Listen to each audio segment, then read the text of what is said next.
Hi යාළුවනි, ඔයාලා හැමෝම මගේ YouTube channel එකට සාදරයෙන් පිළිගන්නවා.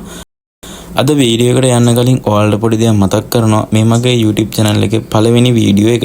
ඉතින් වීඩියෝ එකේ පොඩි අඩුපාඩු හෝ වැරදි තියෙන්න පුළුවන්. ඒ දේවල් ගැන මට සමාව වෙන්න ඕනේ.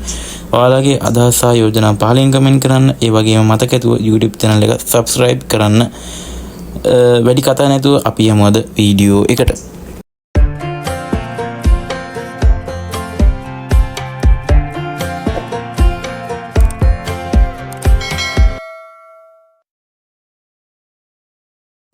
ඉතින් Steam එකෙන් games බයිනකොට download කරගන්න ඔයාලා දැනටමත් දන්නවා ඇති. ඒක ගැන දන්නේ නැති අය ඉන්නවා නම් comment කරන්න. ඒ ගැන වෙනම වීඩියෝ එකක් ඉස්සරහට ගේන්න.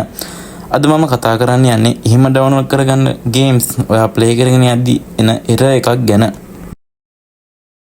ඉතින් ඔයාලා දැනටම පේනවා ඇති මෙන්න මේ Uncharted 4 game එක මම පැය 33 ගානක් play කරලා තියෙනවා. ඒත් මට ආයේ මෙතන purchase කරලා ගන්න කියලා message එකක් ඇවිල්ලා තියෙනවා. ඉතින් ඒක හදාගන්නේ කොහොමද කියලා තමයි අද බලන්න යන්නේ.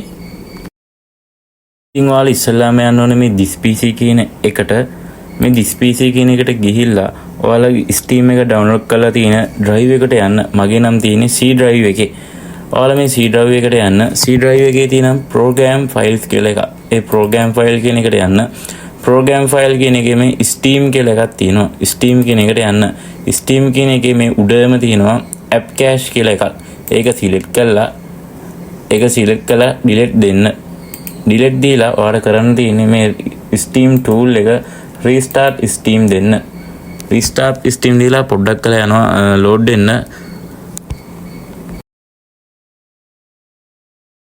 හරි ඔයාලට පේනවා ඇති මේ library කියන එකට ගියාට පස්සේ මේ game එක ඔයාලට ඉස්සලා තිබ්බ error එක අයින් වෙලා play කියන option එක ඇවිල්ලා තියෙනවා.